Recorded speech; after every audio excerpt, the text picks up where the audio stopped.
Bonjour à tous, j'espère que vous allez bien, c'est Edouard. Aujourd'hui, on se retrouve pour une nouvelle vidéo où on va parler de financement public. Comme vous avez pu le voir, c'est le titre de la vidéo. Qu'est-ce que le financement public? Si c'est la première vidéo que vous regardez sur notre chaîne, n'hésitez pas, on en a déjà posté deux. On va continuer à en poster sur les prochaines semaines. L'objectif, c'est vraiment d'apporter des informations aux entreprises concernant le financement public pour permettre aux entreprises tout simplement d'avoir un maximum de contenu et de faciliter leur accès au financement public. En effet, aujourd'hui, le problème, c'est qu'il y a énormément d'entreprises qui passent à côté du financement public, notamment parce qu'elles sont pas assez informées, tout simplement. Alors que ces financements publics, justement, ils sont faits, ils sont prévus pour faciliter justement et accroître le développement, la croissance des entreprises, faciliter leur possibilité à faire des investissements dans le sens où forcément ces entreprises vont être aidées. Et du coup, aujourd'hui, je vais vous expliquer à quoi correspond le financement public. On va faire cette vidéo en plusieurs parties. La première partie de vidéo, on va se concentrer sur qui donne ces financements publics. Ça va être le premier point de la vidéo. Ensuite, sur une deuxième partie, on va essayer de comprendre sous quelle forme elles sont proposées, ces différentes aides publiques. Et ensuite, à qui elles sont destinées. Qui sont les entreprises qui sont ciblées pour justement pouvoir bénéficier de ce financement public. Pour terminer, en dernière partie, on va aborder le fonctionnement des aides publiques, globalement, comment ça marche, tout simplement. Avant de commencer, n'hésitez pas à liker cette vidéo pour nous donner de la force. N'hésitez pas à nous laisser un petit commentaire également. Et si vous avez des questions, bien évidemment, n'hésitez pas à les inscrire en commentaire. On essaiera d'y répondre dans les prochaines vidéos. Allez, c'est parti! On y va pour cette première partie sur la définition du financement public. Et ensuite, on rentrera un peu plus dans le détail. Donc, on a trouvé une petite définition ici. Je vais vous la lire. Les dispositifs de financement public résultent de la mise en œuvre des politiques publiques européennes, nationales ou régionales en faveur du développement économique. Plus concrètement, ces dispositifs de financement ont pour objectif la création de richesses et d'emplois sur le territoire concerné. Donc ça, c'est une définition, on va dire, officielle. De notre côté, on a fait une définition qui est un petit peu plus simple euh, pour que ça permette vraiment d'être clair. En gros, ça représente tout simplement les fonds, l'argent qui est proposé par des instances publiques, comme l'État, comme les régions, comme les départements, comme les communautés de communes. Donc, d'où ils viennent ces fonds? C'est très simple. Ces fonds, ils sont majoritairement issus des impôts. Donc, ils sont issus de nous, de nos impôts, nous, Français, qui payons nos impôts tous les ans. Et le but, finalement, c'est de pouvoir aider les entreprises sur le territoire français à se développer plus facilement en les aidant à réaliser leurs investissements plus facilement. Tout est facile avec les financements publics. Quasiment toutes les entreprises peuvent prétendre à des aides publiques aujourd'hui. On parle de pas mal de critères. Au final, il faut vérifier l'éligibilité de l'entreprise, des investissements. Il y a des critères, critères sur tous ces éléments. Là, on va vraiment aborder trois grandes lignes qui vont vous aider dans tous les cas à savoir. Déjà, c'est plutôt des critères rédhibitoires d'ailleurs, qui vont vous aider à savoir déjà grâce à ces trois grandes lignes si vous pouvez être éligible ou pas grâce aux aides publiques. Mais globalement, voilà, si vous respectez les éléments suivants, vous avez de grandes chances du coup de pouvoir aller chercher du financement public. Premier point, ne pas appartenir à un groupe. Donc, il y a des entreprises qui appartiennent à un groupe. Attention, c'est toujours du cas par cas. Il y aura toujours des exceptions, donc il faut regarder à chaque situation. Mais effectivement, quand on appartient à un groupe, ça peut poser des petits soucis. Ça peut être plus difficile d'aller chercher du financement public. Deuxième point, ne pas tirer la majeure partie de ses investissements, de ses revenus de la négoce. Donc globalement, pour une entreprise qui ne va qu'acheter et revendre de la marchandise, euh, les institutions publiques ne vont pas considérer que cette entreprise amène suffisamment de valeur pour qu'elle soit éligible finalement au financement public. Toujours dans la même chose, il peut y avoir des exceptions, mais en général, cette règle est plutôt vraie. Troisième point, et pas des moindres, évidemment, il faut avoir des investissements à réaliser. Et si possible, un peu d'embauche. Donc, les investissements réalisés, pourquoi? Tout simplement parce que, en général, quand on va pas demander des aides publiques si on n'a pas forcément d'investissement à réaliser, notamment des aides à l'investissement. Donc, si possible, essayez d'avoir plusieurs investissements à réaliser. On abordera les thématiques également. On les a déjà abordé, les thématiques d'investissement dans la première vidéo. Et si possible, un peu d'embauche, tout simplement parce que aujourd'hui, comme on l'a dit dans la définition assez précise du financement public, que je vais réouvrir, finalement, ces financements, ils ont pour objectif la création de richesses et d'emplois sur le territoire concerné. Donc, si l'entreprise a prévu de recruter, ça va toujours être un point positif voilà, dans le discours qu'on va avoir par rapport aux financeurs pour essayer d'aller chercher ces aides. Voilà pour cette première partie. On va essayer maintenant d'aller un peu plus dans le détail finalement et de comprendre les différents types d'aides finalement qui existent et comment ça fonctionne. Allez, on y va pour la partie 2 où on va pouvoir échanger concernant les différentes formes, sous quelles formes sont distribués ces différents financements publics. Donc, les plus connus, les subventions, où typiquement l'entreprise devra avancer l'investissement, devra investir pour ensuite se faire rembourser, ou à l'inverse, les prêts d'honneur, les avances remboursables, où là c'est un peu l'inverse, le financeur va avancer les fonds à l'entreprise sous forme de prêt, sous forme d'avance. L'entreprise va pouvoir réaliser ses investissements. Et en revanche, l'entreprise devra rembourser les fonds par la suite. En revanche, on va souvent avoir du taux zéro, donc ça peut être plus intéressant que d'aller chercher du financement privé, tout simplement. Par exemple, aller voir sa banque. Donc on reprend un peu depuis le départ. On a différents types d'aides publiques. Parfois, l'entreprise devra rembourser les fonds qui lui sont prêtés. C'est le cas du prêt d'honneur du coup ou de l'avance remboursable, comme on vient d'expliquer. Et parfois à l'inverse, l'entreprise ne devra rien rembourser. On parle parfois d'argent gratuit. Du coup, c'est un peu le Graal et c'est ce que nous, consultants, du coup, on va aller chercher en priorité pour les entreprises. Donc l'entreprise ne devra rien rembourser, mais se fera rembourser d'une partie de son ou de ses investissements. Et du coup, là, on est typiquement dans le cas des subventions. Donc, subvention, avance remboursable, prêt d'honneur. On a également les C2E, les C2I pour l'innovation. Comment est-ce que ça fonctionne? C'est assez facile en fait. Concernant la durée, pour commencer, ça peut être assez long, jusqu'à 1 an en comptant toutes les démarches. Donc 1 an, voire un peu plus, entre la vérification de l'éligibilité de l'entreprise, la vérification de l'éligibilité des investissements, le contact des financeurs, les rendez-vous avec les financeurs, la rédaction du dossier, l'obtention enfin l'optimisation du dossier, le dépôt du dossier et ensuite l'obtention finale des fonds par le financeur dans le cadre d'une subvention. C'est la raison pour laquelle c'est super important tout le temps d'anticiper un maximum les investissements évidemment, les démarches pour ne pas perdre de temps et surtout que ça ne soit pas trop tard lorsqu'on se lance dans les démarches. Pour petit rappel, les entreprises pourront réaliser l'investissement à partir du moment où le dossier est déposé. Donc souvent, l'entreprise va avoir un investissement à réaliser, elle est quasiment à l'achat. Au final, elle se dit, ah, tiens, je vais peut-être aller voir si j'ai le droit des choses en termes de financement public.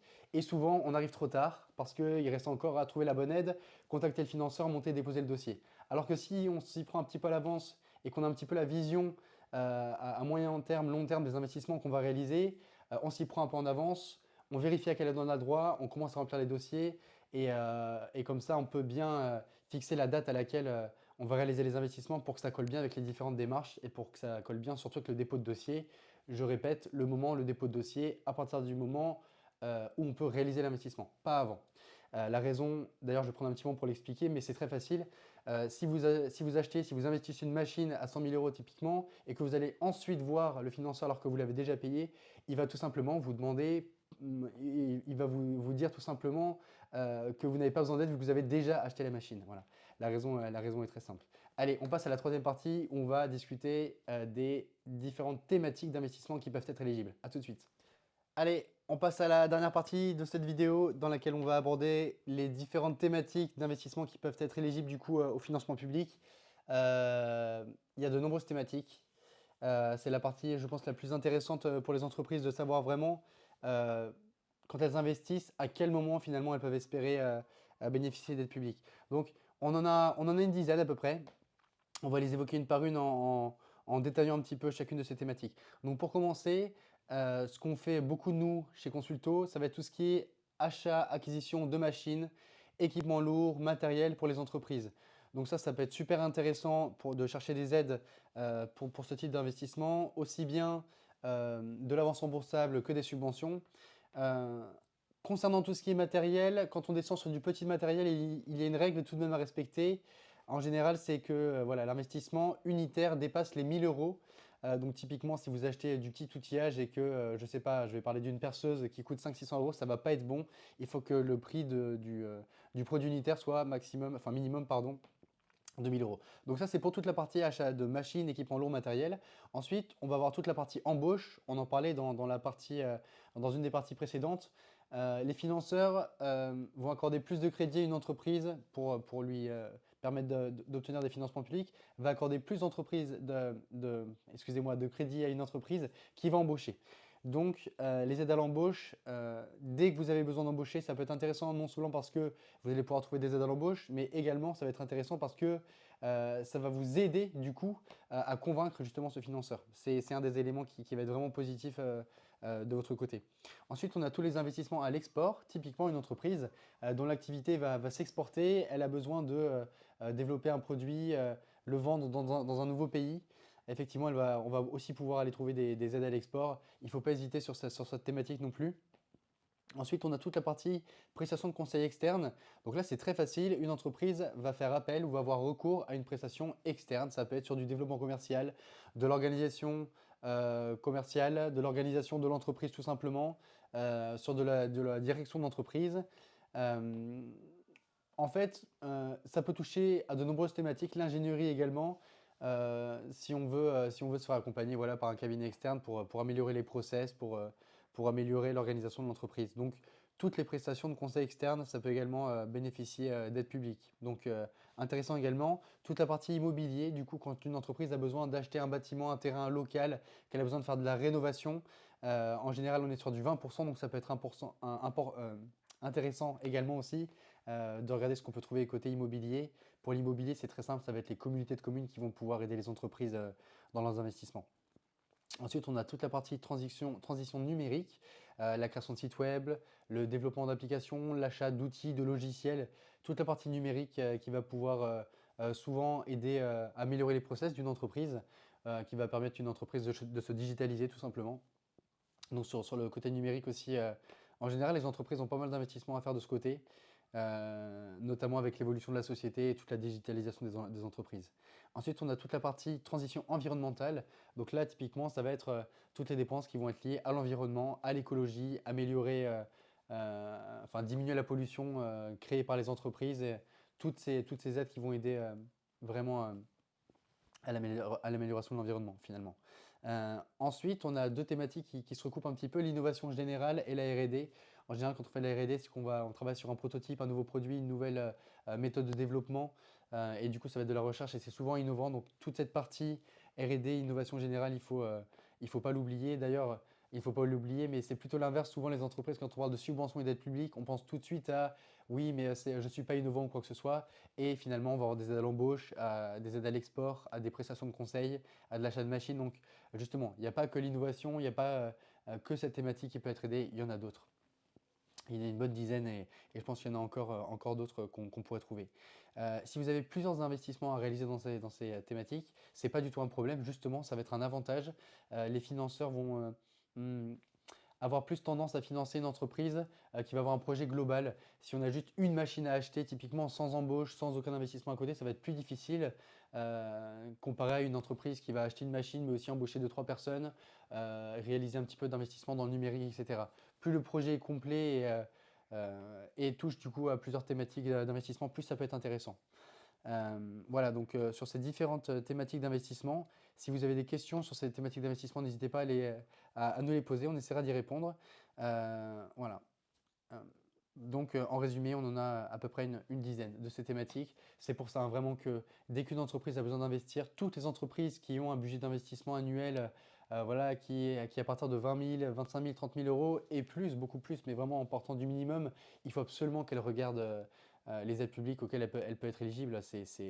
Ça vaut vraiment le coup vis-à-vis de toutes les aides qu'elle peut recevoir. Allez, c'est fini pour cette première vidéo. J'espère que cette vidéo était claire, du coup, qu'elle vous a donné envie d'en savoir plus. Dans la prochaine vidéo, nous vous expliquerons en détail du coup les critères pardon, à respecter afin d'obtenir des financements publics. Donc cette vidéo, je sais qu'elle va être très utile par les entreprises, tout simplement parce qu'elles ne connaissent souvent pas forcément les critères qu'il faut respecter pour bénéficier des différentes aides publiques qui sont aujourd'hui qui existent en France. Donc pas de panique. Même si vous ne respectez pas tous les critères, effectivement, il est très souvent possible de travailler dessus pour devenir éligible par la suite. Et c'est aussi notre rôle de vous apporter les recommandations pour évoluer et faire quelques petites corrections sur l'entreprise pour voilà, devenir éligible justement à différentes aides. Donc on regardera quelles sont ces formes, par qui et pour qui ces critères sont proposés du coup. et pour quel type de structure, justement. Quels critères pour ces différents types de structures.